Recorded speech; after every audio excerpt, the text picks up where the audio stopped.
Yo, what's up, everybody? Welcome back to another Music is My Business podcast. We're doing Q&A. We're talking about sync, seeing if you're stuck anywhere so we can get you unstuck. Shout out to my Sync Producer Hub members in the building. I see y'all hanging out in the member-only chat. We got Stanley, Antonio, Chris, James, Jason, Kevin, KJ.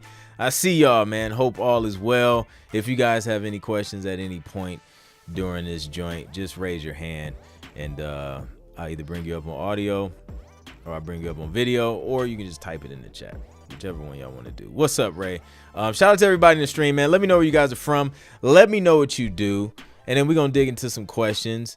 And yeah, I want to see what we got in the building, man. Where the producers at? Where the writers? Where the artists? All of that, man. Where y'all at? Let me see. Listen. All right, there we go. All right, Kevin Cheek. What's good? Jason says, yo, what up, Kevin and everybody? I see y'all. Janelle is in the building. What's good? Yes, Sync Producer Hub fam is in the building. We got Johnny Soul joining in. Mr. Johnny Soul. Let me get that right. Florida. I see you, Ray, from Florida. Chris Butler in the building. What's good? St. Louis in the building. KJ at Lighthouse Studios. I love to see it. Zim Zada's in the building. What's up, Zim? What is that? Wisconsin. Love it. All right. So y'all know how we always do. We start off with some wins from the community. See what y'all been working on, what y'all been the progress y'all have been making. We got a couple. Let me see. We got Billy Big Shot Beats sharing the win. Latest commercial placement. Says, I just wanted to share a track I did a couple days ago that was placed on a social media post for a jewelry company that is a sponsored partner with the Toronto Raptors NBA team here in Canada. And then he shared the post, which is super dope. It's on Instagram, so if you're in the Sync Producer Hub, you guys can check that out. But super dope. Shout out to Billy Big Shot Beats, out here getting commercial placements and whatnot. And I know he's been racking up a bunch of TV placements as well. We got Vince. Oh, shout out to whoever that was. Let me mute my I don't even wait, hold on. I don't even. There we go. No, that's not it either. Where's the mute button? I just used it literally yesterday. There was a wait. I got it. Found it. There we go. Boom, there we go. All right. We got Vincent. Vincent been dropping a lot of wins this week. Vincent's been on a winning streak. Says, exciting news. My track has been approved by a trailer music publisher. I'm beyond thrilled to share that I've received the final confirmation. One of my tracks has been officially approved by a trailer music publisher. Check it out here. He dropped a disco joint. This track was created as part of a custom brief, specifically tailored for modern sound design driven high energy action blockbuster trailers. The briefing was aimed at upcoming major films, including projects like Fast X Part 2 and more. I'm convinced that the Fast and the Furious will just never end. It's just an eternal production. The track will also be featured on a dedicated album, which is that me? No, it's not. Oh, you know what? I think I got something. I think I got like some, do I have something enabled? It's like, it's speaking. I don't know if y'all can hear it on that end, but it's speaking. Yeah, accessibility. Yo, how though? Like, that's crazy. That is hilarious. That's hilarious. I muted all. I don't know if it was a particular person that has accessibility or if it's me, because I did just run an update on Ecamm, so who knows, man. We'll figure it out. So yeah, shout out to Vincent with the trailer music win. That's huge. And then he got another one, NFL placement. Another placement with the NFL in the show NFL Free Agency Frenzy. It's a short one and the music is not the focus this time, but a win is a win. Exactly. That's dope. What else we got?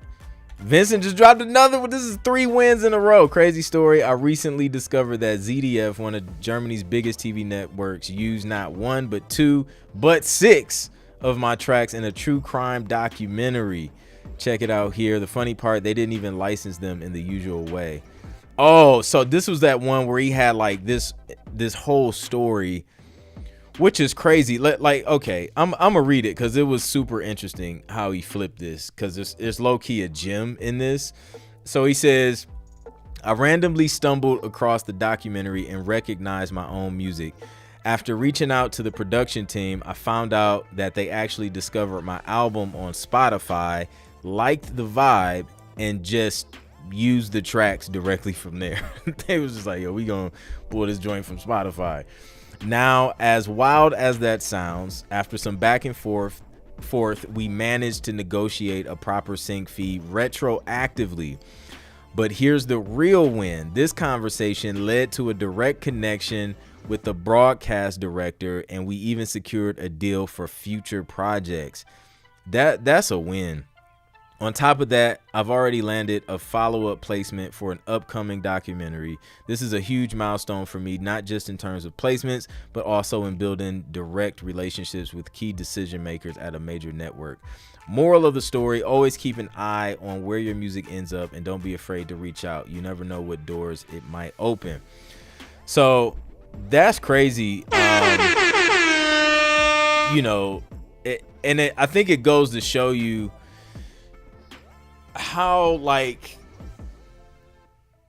you have to be careful how you approach people in a situation like that, because he could have came at him with all the smoke, like, yo, you're using my music illegally, like you need to license this, blah blah blah. He could have just went crazy, but he didn't, and he made like a major play out of it.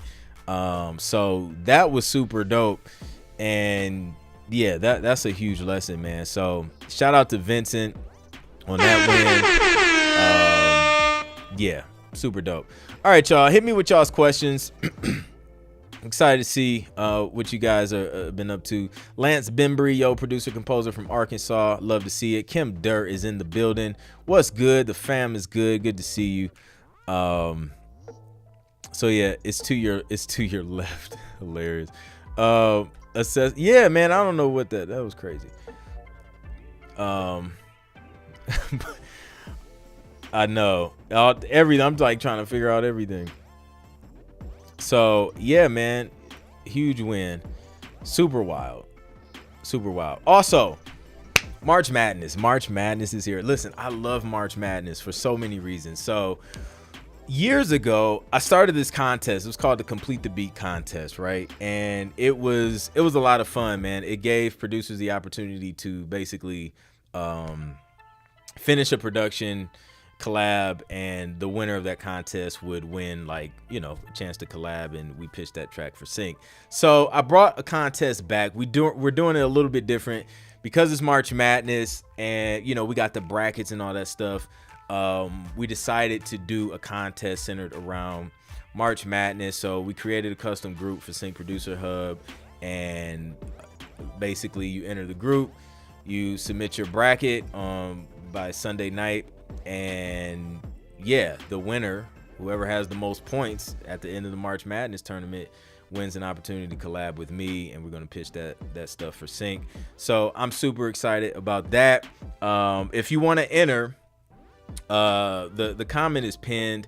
Just go to syncproducer.hub, syncproducerhub.com, sign up, and then there's a pinned post inside the community. Follow the instructions on that, and then enter that joint and join us. It's gonna be a lot of fun.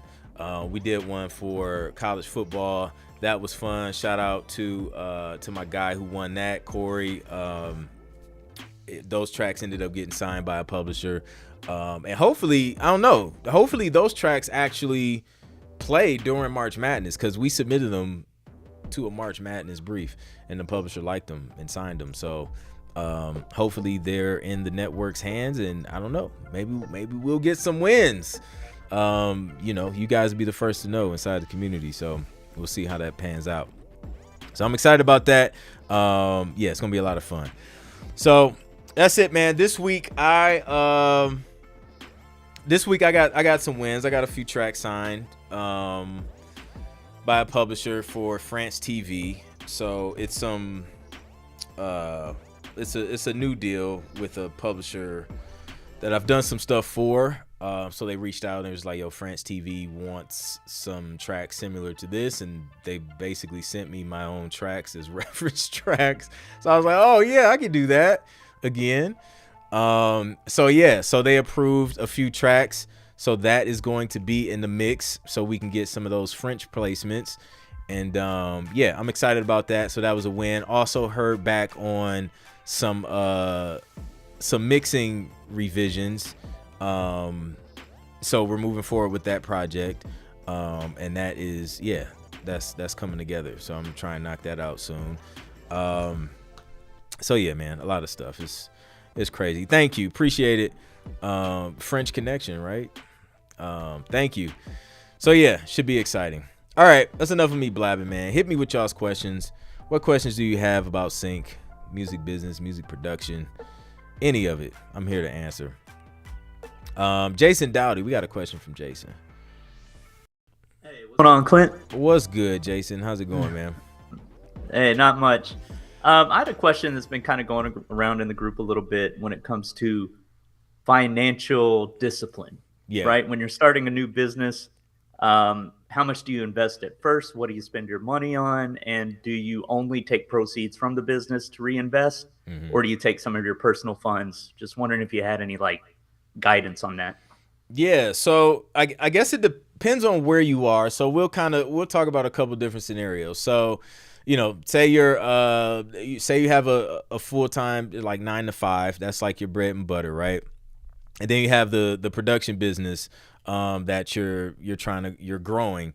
So in that stage is if the business is not making money, the only money that you can put into the business is from your own personal money that you're basically using your 9 to 5 as an angel investor and using that money to invest and grow to the business. So that's like stage one.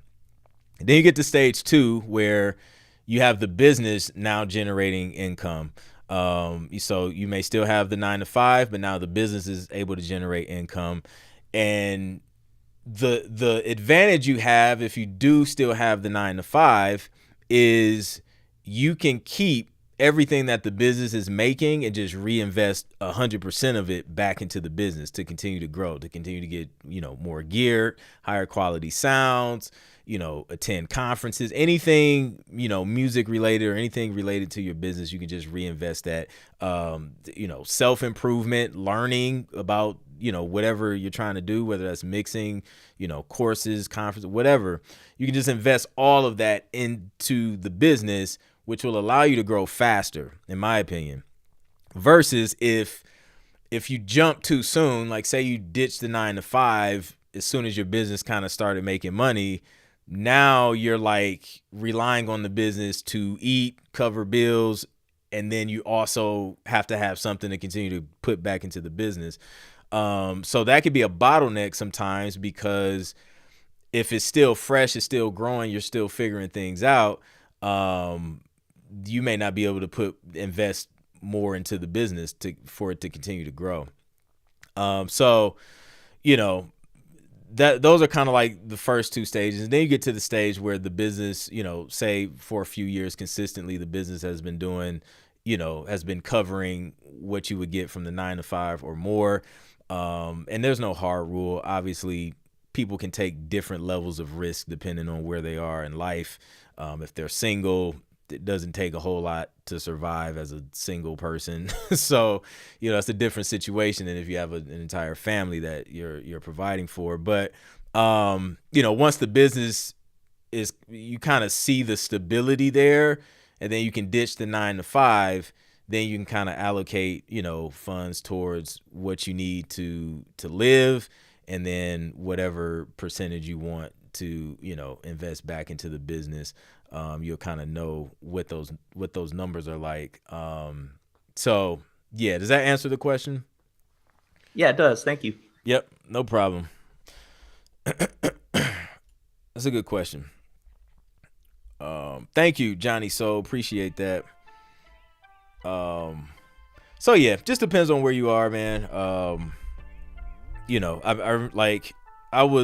remember when I first moved to Atlanta, I was just it was just music full time, gigging musician, and then I had the, production and stuff.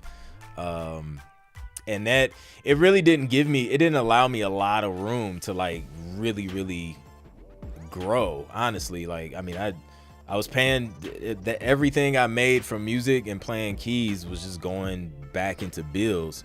So, I couldn't afford coaching. I couldn't afford to go to a bunch of conferences. I couldn't afford, all of the top high quality plugins and all of that stuff. So I was basically the bottleneck for for a minute. And then, I kind of shifted. I landed some placements which gave me some breathing room. So that was cool. And then after that, decided to get married. So then I went back, got a full-time job, and then did the business, and then just stayed there until, the production business like surpassed the job. And then it didn't make sense to keep, spending 8 hours at the job. And then I'm like turning down things. And then I was just like, okay, now it's about how do I get my time back? Because I know if I get If I can grow the business to replace my 9 to 5 part-time, like I'm gonna crush it with all of my time back to now I can just focus 100% on the business. And then that's when I finally decided to ditch the job. Kim says, did I get placed in the group for the March Madness contest? Not sure. I don't know. Let me check, because usually it'll show the name on the little in the group for the bracket. Let me see. Let's see if we see Kim Durr. Or yeah. So we got 28 producers in here now. Yes, I see you, K Durr. Yep, you're in there. So yeah, this is gonna be fun. It's gonna be fun. Also, March Madness is an opportunity to learn too what they're placing during these games. Miguel, what's up? Shout out to Miguel. What other questions do you guys have? Let me know in the chat. Yeah, man. And they use them for like a long period of time too. Like they like long, like just watch the selection show. Like they're talking all the time, like for a long stretches. So there's like music behind all of that talking. Miguel coming in with the Friday win. Just signed yesterday to join the artist roster at Marmoset. Let's go. Entering the chat with wins. I love to see it. That's dope. Placements coming soon. Yeah, man. Shout out to Marmoset. Let's go. It was only a matter of time, man. So Jason came up with this dope idea. Next week for live music reviews, we're going to do like March Madness themed or sports themed tracks and songs. So y'all get ready. We're gonna play sports related music and review it, see if it's ready for sync next week. It's only right? March Madness. It's March. It starts, I think first game is what, next Thursday? So yeah, it'll be perfect timing. It'd be perfect timing.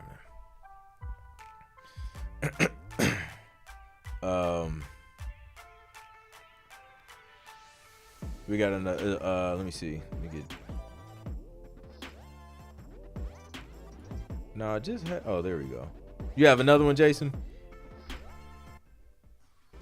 Well, yeah, I didn't see anybody else asking, so I thought I'd take advantage. Yeah, shoot, man. Let's go.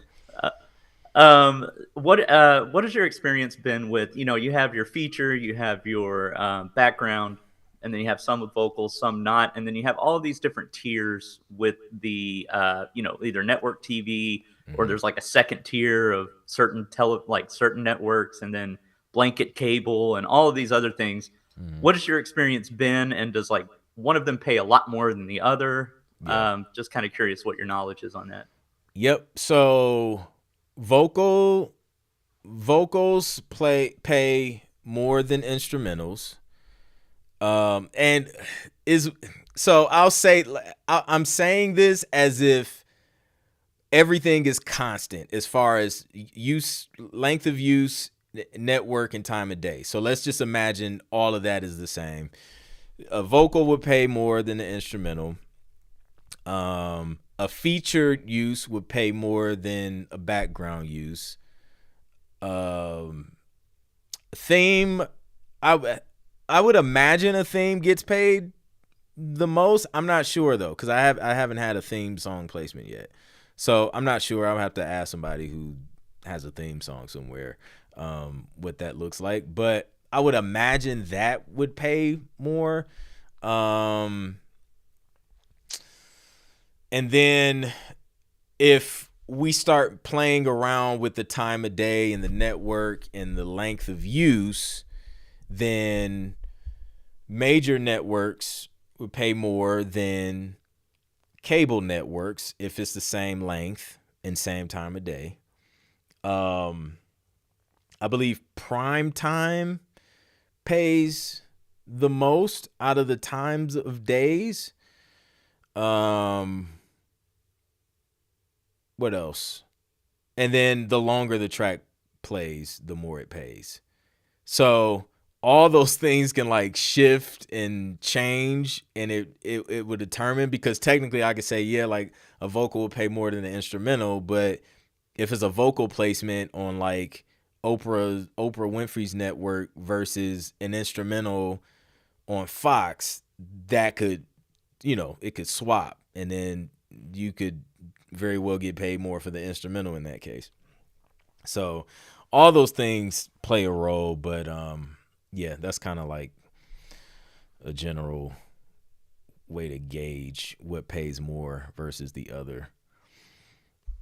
Thanks. Yeah, I read somewhere that Mike Post, who does the music for what is it? SVU. What is that show? Law and Order. Law and Order. Yeah, yeah. He makes like all a good $500,000 right off there. of that theme. Oh man. So that is crazy. Theme song's where it's at. Yeah. Holy Grail, I guess. Exactly. And that's what does that play on, NBC or something? So it's like a theme on a major network. So I imagine, that's a lot. With all those spinoffs too, like all those different versions of it. Yeah. Or like CSI or something like that. Yep. Yeah, that's crazy. And then the replays, and then if it airs internationally, all of that streaming. So yeah, all of that'll add up for sure. So yeah, that's on the bucket list, man. The theme song for sure. All right, we're pulling for you. Indeed, man. Let's get it. Miguel says, how likely is it for someone wanting to stay low key as far as fame gets followed by thousands if a vocal track gets placed? I don't know. Like, I don't know. I mean, I feel like if I hear a song that I like, the first thing I'm thinking is like Shazam and look up the song. I don't even really think to like go follow the artist. Like I want to hear the music. So I don't know if everybody thinks like that, but if I'm trying to get to the music, I'm a Shazam it, and then I'm on Tidal listening to it. So I don't know. Now I don't know, and I don't know. I may consume music differently than like, somebody who's just like a fan and just want to follow like all the artists that they listen to. Like I don't follow all the artists I listen to, because I'm just not. I mean, the stuff most artists post is just like, I'd rather see like an independent creator actually create something. I think that's more interesting than just seeing, a famous artist post like random stuff. But that's just me. So yeah, I don't know. Miguel says, I've been submitting vocal tracks like crazy and I want to stay lucky. I feel you though. Like, we love the low keyness of sync. But I mean, I feel like you would still be low key. You know what I mean? Like I think there's a bunch of like indie artists crushing it in the sync space, and they can still like, go to the grocery store in peace. I don't think it'll get too crazy. Even if you have like a solid amount of followers, like on the streaming services or whatever. I mean, I have like 80 something thousand followers on Instagram, bro. Like, ain't nobody checking for me in public. Like, don't nobody know who I am except like producers. So yeah, I'm still pretty low key. Would an acapella pay around the same as an instrumental? Dang, Mike, that's a great question. I've never placed an acapella. I feel like it's vocal. Like, I feel like it's still vocal. I don't know. Now I feel like we need to get an acapella placed to solve this problem. I don't know. I feel like it's still vocal, so I feel like it may pay. I don't know. That's a great question. Now I'm super curious. So yeah, we got a question from KJ from the hub. Let's bring KJ up. Yo, what's up, Clint, bro? How you doing, man? quick question for you. I'm doing Yep. good. So one of the things I know is like for successful people, if you want to find out what successful people are doing, you kind of figure out what their habits are, right? Mm-hmm. So it's evident you've had some success in this business. Can you kind of lay out, what your typical day looks like in the process of being full-time sync producer? Yeah. So my wake up time has been crazy. I'm getting back to normal because my daughter is sleeping through the night now. So last year that schedule was trash, bro. But now that like on a consistent year, I'm usually up, by 5 a.m. I was doing 4 before she was born, and she pretty much devoured that. So now I'm up, around 5. I'll get up, drink some water, pray, meditate. I read my Bible, and then just kind of take a glance at like what's priority for the day, and then have that to-do list ready, and I'll pick like 3 main things that I want to focus on for the day that will move the business forward, and kind of jot that stuff down, set my day up. And then from there, I kind of get ahead of, everything. Cause once the kids wake up, it's over with. So I get up early to kind of get that time to myself.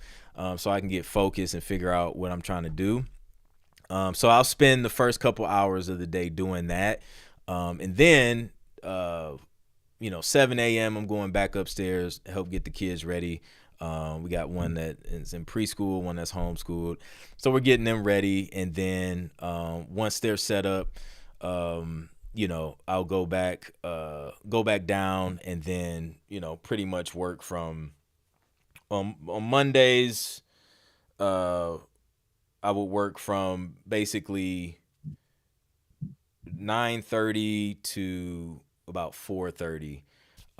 And that's focusing on like those three to 4 main things, whether that's production for an album, whether that's creating videos for the hub, or like engaging in the hub, or like coaching stuff, and kind of delegating tasks and things like that. So I'm doing that, and then what else? And then fitting workouts in there 3 days a week. So just getting back again to a consistent schedule with that. So that may be like lunchtime, nap time, or nighttime before I work. If I'm working nights, because there's some days where I just work evenings. So that's usually it, man. And like that day could be a variety of different things. Like next week is going to be like tax stuff. So I got to focus on that. Right. And then after that, once that's over with, I have a project that I have to mix. So it'll primarily be mixing. And then there's some weeks where it's just production, focusing on production. And that's pretty much it, man. And I kind of break things down as far as what needs to be done in the business by three pillars, basically. Things I can dominate, things I can delegate, and things I can automate. So anything I can automate, emails, videos being scheduled, whatever we can automate, we'll use technology to automate it.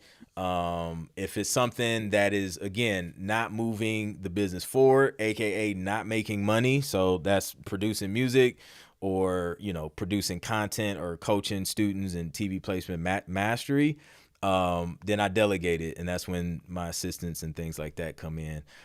So I categorize everything I do under those 3, and I try only focus on the things that I can dominate, which is music production content production, and that's it. So do you basically maintain like the 70-30 rule, 80-20 rule? Basically, is that what you try to do? In terms of what's 80, what's 20? Like your work. When you're doing your work, you say, "Oh, man, 70% of the work I'm gonna get done that I have lined up on my agenda for the day, or I'm gonna do 80% of that, and 20 I'm gonna pick up and do it tomorrow. The 20 will pick up tomorrow, the next day, and then I'll start the process over." Is that kind of how you work? I'll try and knock out everything that I have on the list, but it doesn't work out all the time. So there Okay. are some things where I'll just have to shift it to the next day. Okay. So yeah, so I do that, and then another rule I have: I don't take unscheduled calls. So if somebody like calls me in the middle of my workday, I don't answer it, because what I found is it completely throws my focus off. Like that 5 minute interruption or call from somebody or whatever, text, like it just takes you out of focus, and then it takes a whole nother 30, 45 minutes to get back focused, back locked in. So I just completely ignore everything, unless it's from my wife. Like that's the only person I'll take a phone call from is Yeah, well, it is would my probably not be good. yeah, exactly. So I That gotta would take not be that good. call. Exactly. So yeah, so And if y'all then ever see me on the phone, 9.8 times out of 10 is the wife. it's the wife. Yep. My next question, last question is, when you're in mix mode for your project. So let's say, for instance, you work Monday through Friday, Mhm. and you've done all production. And I know a lot of people do a lot of things. Some people kind of mix as they go, but they just kind of let's just start just an overview mix or a rough mix. Yeah. Do you tend to work Monday through Friday or whatever your days for working, or um, do you do the production part of it, then come back and do your mix and stay in mix mode until those songs are mixed for the week? Yeah. So yeah, I kind of mix as I go, but I kind of start with the production. Usually I know, like, I'm gonna start the production. I may get the production done, but I'm probably gonna come back like the next day to just fine tune the mix, depending on Yeah. the deadline. If it's a deadline where it's just like, yo, it's due tonight, then I'm gonna just do the best I can, produce it, mix it, and then send it off if I can. But yeah, sometimes it happens in phases. For example, the project that I have to mix later this month, that started off just with production, and then we went through revisions, and now we're kind of entering the mix phase. So that's been happening in stages, but I do still kind of mix as I go, so I don't have as heavy of a workload when it's time to do the Yeah. final mix. Okay. Thanks. Yep, no problem. um let's see, let me catch up on the question. I believe it would pay great depending on how great the singer is. I'm definitely going to do some. Yeah, honestly, I mean, it could be the worst singer in the world, and it's going to pay it's going to pay the same. Like, if it gets placed, I mean, it got placed, and it's just you're getting paid based on that performance at the end of the day. Q Bello says, "Man, I feel that. My kids are up at 4:30 without fail." Yo, it's wild, bro. So my oldest, he's up at 6:30 every morning. And then one day he was just like, "You know what? I want to get up at 5:30." I'm like, "Bro, please don't. Please just stick with 6:30 for me, please." But yeah, he was talking about trying to get up at 5:30. I'm like, "Man, I don't know how this is gonna work. It's like y'all keep pushing me to get up earlier and earlier." Yeah. Yep. Things I can dominate, delegate, and automate. Indeed. Garvey, this year started off awesome for me. My numbers doubled on cues to this day. A unique side of business where you choose it, but it definitely has to choose you back. I agree. It's hard to minimize distractions. I agree. Yeah. Distractions can be a challenge for sure. Ray got some insight for us. He says, if the acapella is a complete song with lyrics and melody, it's generally treated the same as an instrumental track in terms of sync fees and back end royalties. Wow, there you go. Take Six and them groups should get more because it's 200 times harder. Yeah, I agree. All the vocal production, it's crazy. Car test on the mix. I wouldn't say like I'll listen in the car, but it's like after most cases after I already like sent it, I'm not like intentionally going to the car to test the mix. I used to though, like I was using these KRK Rocket 5s. Those were the first monitors I had. I had to test that on a bunch of different things because they would lie to me. They were not accurate. Things would sound completely different. But I'm using Atom A7Xs and I have a sub, and if I can get it to sound good on this setup, it usually translates well across everything else. So I'll listen through the house on my AirPods, and then I'm going to pick up the kid. I'll play it in the truck and then see how things are sounding. But for the most part, it translates across from these monitors. And then before these, I was using JBLs, the little 5-inch JBL monitors, and those were really good, especially for the price point. Like I got pretty good mixes with those as well. I didn't really have to do too much referencing. Let's geek out. Miguel, geek question here. You think 24 gigabytes of memory would be good RAM for a computer to compose and sync? I'm shooting for 32 gigs, but the Mac Mini M4 Pro has a 24 option for less money. Shoot, I don't even know how much do I have now. Now I know I built a Hackintosh, and I only had 16 in there. And that got the job done, to be honest with you. Now I have 32, and obviously that gets the job done. But yeah, I was running everything on that I run now, except the only thing was when I started streaming in like 4K. That's when I started, and that, honestly, I think that may be an Intel issue. I don't think it was like a RAM issue, because it was an Intel processor. So, I think to future-proof yourself, I would 24 get the job done. 32, you probably ain't gonna have to worry about anything for a while. But yeah, I think, shoot. If I could pull the trigger and it had 24, I would probably pull the trigger on 24, and I probably wouldn't worry about it, because 16 got the job done for pretty much everything I was doing. Music production, video. If you're doing like video editing and stuff, you probably want to shoot that up. But yeah, it's a Mac Studio One. The M1. Yes. Oh yeah, because you can get a good deal on that now. That's what I'm running. M1 now. iLoud by IK Multimedia to mix. That's all I got currently. Yo, those iLouds, bro. Those little things are legit. They are legit. KRK is super bass heavy.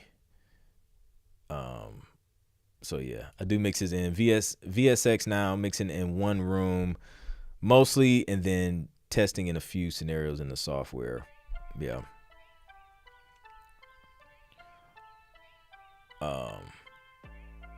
That's true. I think if you're going with the Mac, those processors, yeah. They especially if you're in Logic, like it's very efficient with the resources. These M chips for sure. So, oh yeah, especially coming from the i7, yeah, that's gonna be night and day. Janelle says, I'm working on a Mac Mini M1 and is getting the job done for now. Boom. Let's go. Yeah. I'm cool. Like I think I'll be on this M1 for a minute, man, until y'all know how Apple does, until they push you to have to upgrade software until like something stops working that's like pivotal to to what I do. Like, I'm gonna ride this joint as long as I can.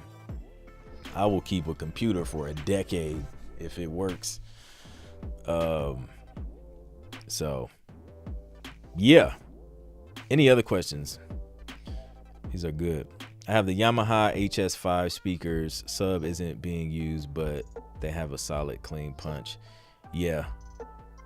I would probably rather have the HS5s than those KRKs I started with. Reason PTV working on my Hackintosh still. That's what's up. I had fun, man. Like, my Hackintosh still works. Like, I could use it as a backup computer. I got tired, man, of the Kext and the software stuff, and I don't know. So you just got to be in the mood to deal with that stuff sometimes. So I was just like, okay, I'm gonna go back to just a regular Mac. But I like the flexibility though of the Hackintosh. That's why I built it. I'm not trying to interrupt. I just wanted to ask about the VFX from Slate Digital. Is that really good to use for mixing down? James, you have to ask the chat. I haven't used the VSX, but I've been hearing nothing but positive things about them. Like, especially for headphones. So, I mean, everybody I've heard comment about those headphones, they love them.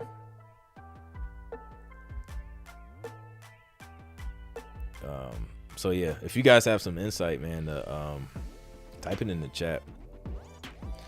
G5 says I have. Thank you.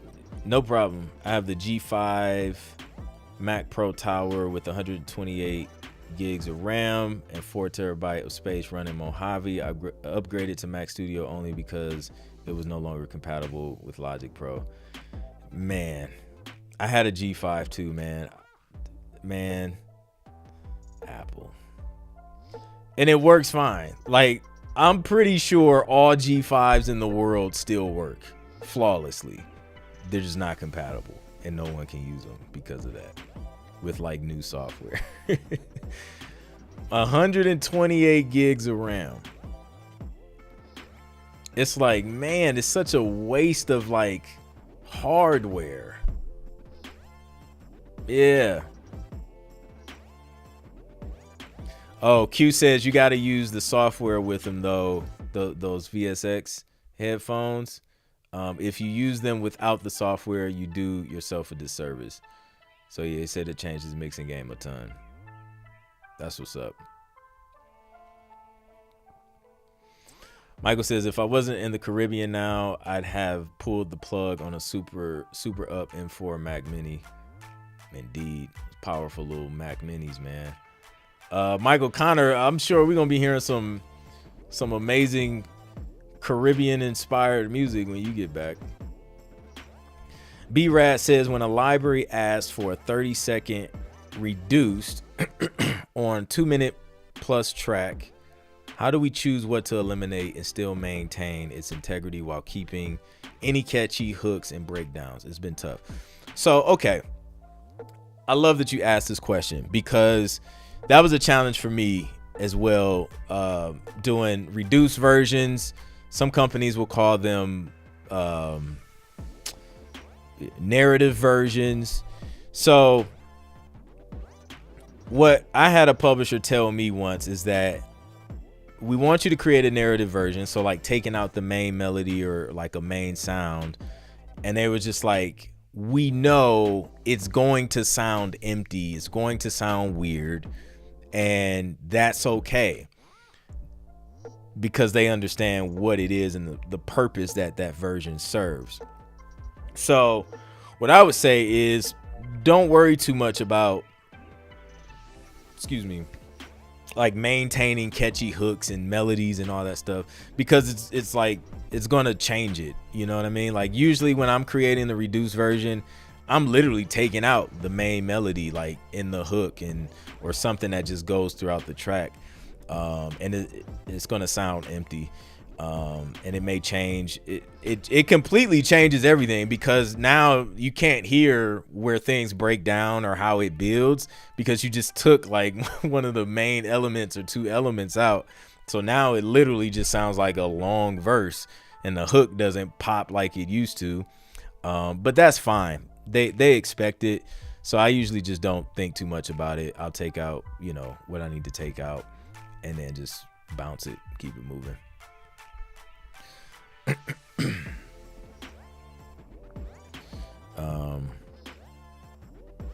The G5 quad was absolutely a beast. I got a steal on one too, man. Like, it was a G5 and they threw in like it was like a dual monitor setup from some company. They did like graphics or something like that. Even the trash can be purchased for cheap. My Windows machine is an AMD 5900X and 64 gigabytes of RAM. In the future, I may switch to Mac, but I can't justify it yet. I feel you. If it's working, it's working, right? So yeah, are you mixing through your mix bus? I'm not sure exactly. I'm not sure exactly what you mean with that one. I do buses in my mix. Like, if I may have like a vocal bus, like a background vocal bus, drum bus, something like that, if that's what you're referring to. When you take that approach, do you still work backward from the end of the track? Yes, I do. Yep. So when I'm creating like 30-second, 60-second versions, I will pretty much start from the end of the track and then like work my way backwards 30 seconds, or work my way 60 seconds backwards and try and get that to work.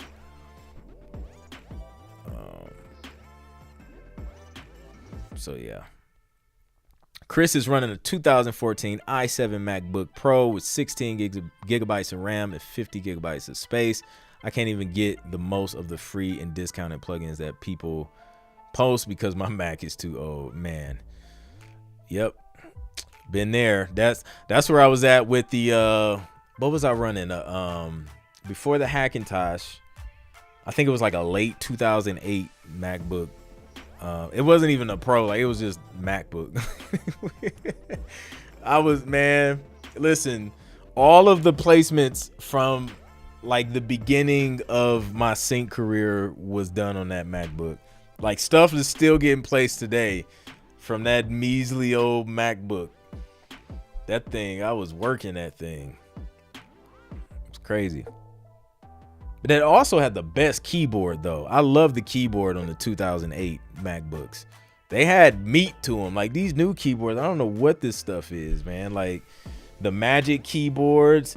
I remember I got that. I had bought it, man. That thing was horrible. My wrist started hurting. The ergonomics on that joint was trash. So I had to get something different. I was like, this is Apple. You gotta do better. You hurting our wrists out here. The Magic Mouse is just something I just don't understand. The engineering behind some of these accessories. And then they have a premium price computer. It's crazy. So, yeah, no, I have a love-hate relationship with Apple. For cut downs, I find it hard to get to that 30-second and 60-second mark. It's either going over a few seconds or under a few. Yeah, it is. It's challenging. Sometimes I'll add like some extra space of silence at the end of it to make it say 30, just to make everybody feel better about it. Sometimes I may have to throw like a little snare roll or something at the beginning, or like a riser. Sometimes it can be challenging.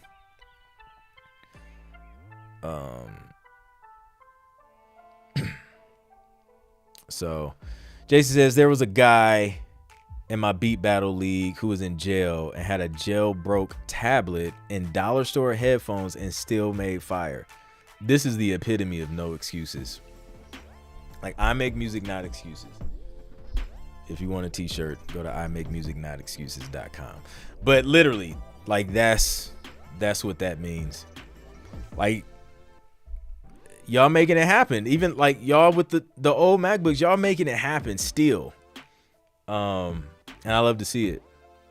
Like, it's people out here complaining like, I don't have the newest sound or plug-in, so I haven't did anything. Well, you'll never get to the point to where you can reinvest back into your career until you start working with what you have. Like, again, all of my early placements was on a 2008 MacBook Pro. I was using a lot. I was using stock.